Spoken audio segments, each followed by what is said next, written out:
Hello, ladies and gentlemen. Welcome back to the lymphatic system and immunity. Today we are going to talk about the second part of immunity, and that is exactly what happens when your immune system kicks in. Okay, we're going to be talking about lymphocytes. So first off, the question is what are lymphocytes? If you will remember that lymphocytes are actually just types of white blood cells. There are a number of different kinds of white blood cells, and lymphocytes are just one of the many different types. And there are different types of lymphocytes. So we are not going to cover every single type of white blood cell there is, but just realize when we talk about lymphocytes, they are white blood cells. And so, where do they come from? What makes lymphocytes? Well, if you remember, they are blood cells. Okay, so if you think, blood cells are made by the bone marrow. Okay? Now, we are primarily going to be talking about the B lymphocytes and T lymphocytes and the different types of immunity they are part of. Okay, so remember when we're talking lymphocytes, or B cells and T cells is another way you'll hear of them, that they are white blood cells and they were made in the bone marrow. Okay, we are going to talk about the B lymphocytes or B cells first. Now, if you'll notice, they are related to what is called humoral immunity. And if you remember, we've talked in the past about humoral, meaning related to the body fluids. I used to talk about the humors of the body. Now, B cells mature in the bone marrow. Took me years of teaching before I realized why they called them B cells.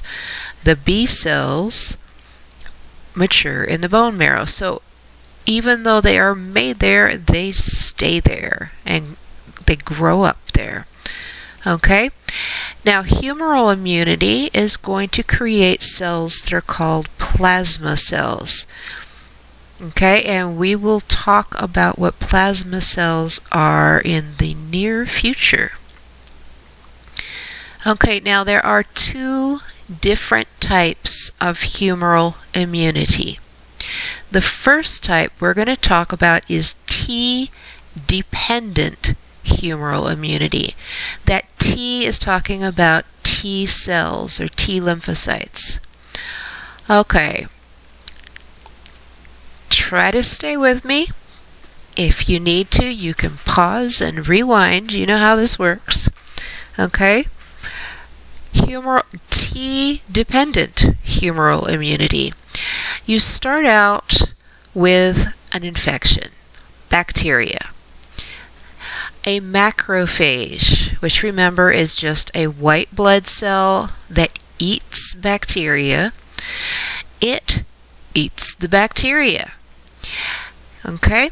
Now, what happens is the antigens, remember the identifiers, on the bacteria actually merge with the identifiers of the macrophage, and they stay together. And what ends up happening is they become called an MHC, which is a major histocompatibility complex. You don't need to know what it's all of that, but just realize that's what it's coming from. It's a complex, it's a system.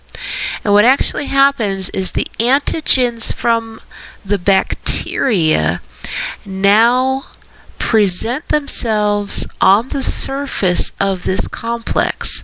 So they're on the outside of the macrophage, which has eaten the bacteria. And then what happens is these T cells, which we're going to talk about later, come along, and they, if they match, will be able to connect to this MHC, to this complex of macrophage and bacteria, and they'll identify it. Okay, remember this is T dependent. You have to have these T cells. Okay, so this T cell right here identifies this. Now, what it does then is that T cell goes off and it links with a B cell, and basically it turns it on. The B cell is just kind of generic at first. It doesn't fight any particular disease, but that T cell comes and it gives it the information about that MHC, which then makes this B cell that was generic before now very specific to attack that particular antigen. So these B cells will start identifying that particular bacteria. Now, when this B cell becomes activated, one of the things it does is make plasma cells. Plasma cells are the cells that actually make antibodies. Antibodies are what are going to be actually fighting the disease, whatever it is. Okay? Now, these plasma cells make a ridiculous number of these antibodies, but the virus or bacteria, whatever is the antigen, they will get attacked by these. Sometimes you won't even get sick because your immune system attacks and fights the disease before you even know it's there.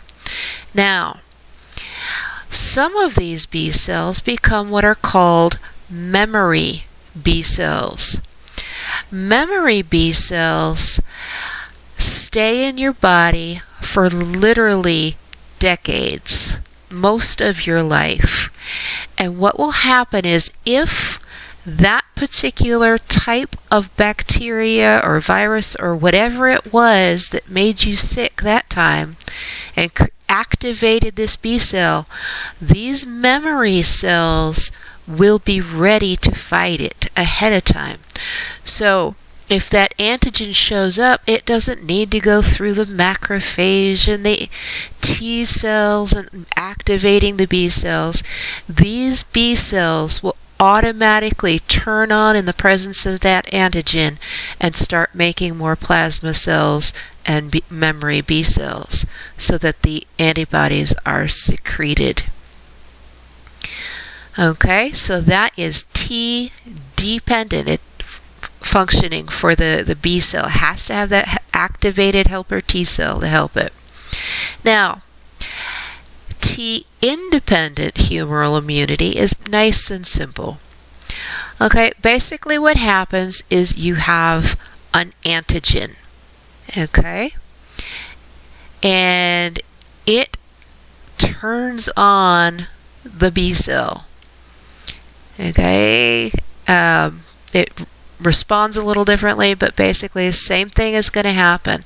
This B cell will go into overdrive after being directly exposed to the antigen, making all kinds of plasma cells, which are going to make all kinds of antibodies, which are going to fight off that infection.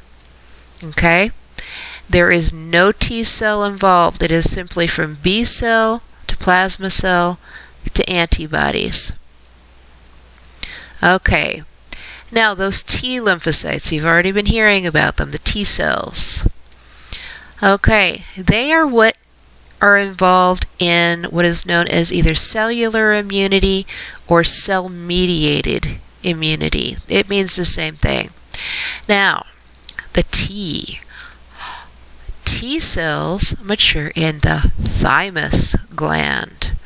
Okay, they're still made in the bone marrow, but they are matured in the thymus gland, and that is how they get the name. Okay, in cell-mediated immunity, they are going to be the ones that activate B lymphocytes, among other things. Okay, the ones that you saw before. Now, when we talk about cell-mediated immune response, the beginning is going to look similar. You have a macrophage. It's going to either consume the bacteria or consume an infected cell. It's going to make an MHC complex where they merge together and the antigens are going to show on the surface. Helper T cells, if they match, they connect. It should sound very familiar. However, a helper T cell has multiple functions, and actually this arrow kind of should be attached to the helper T cell over here. Okay, because what happens is this helper T cell can divide and become 4 different types of T cells.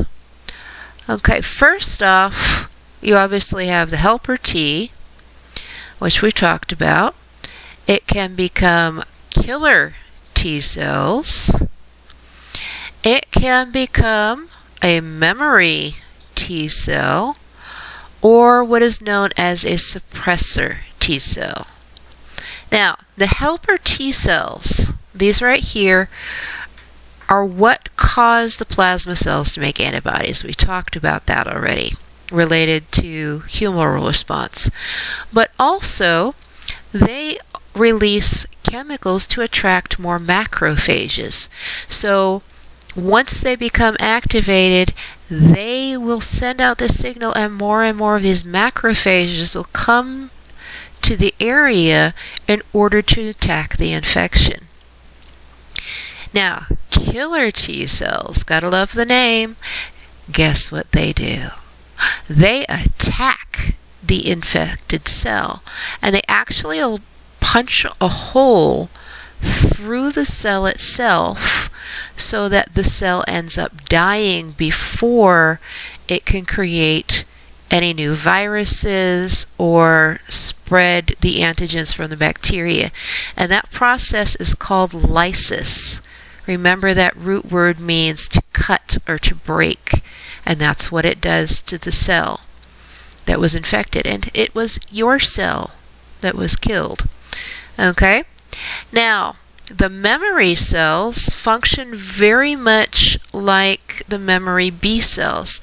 They will stick around for decades, and in the scenario that you get infected by this again, they will automatically activate and start the process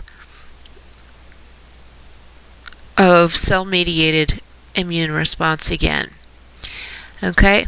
Now, the suppressor T cells, to suppress means to stop. If you're starting to get healthy, you're going to start changing chemically, and what happens is the suppressor T cells kind of stop everything from happening bit by bit, so that when you're healthy, you still don't have this immune response going on. And the idea being is that eventually their immune response would stop.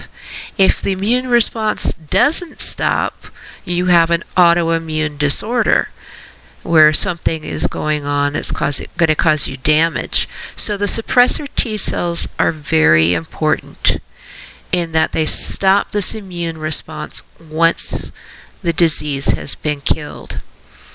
Okay.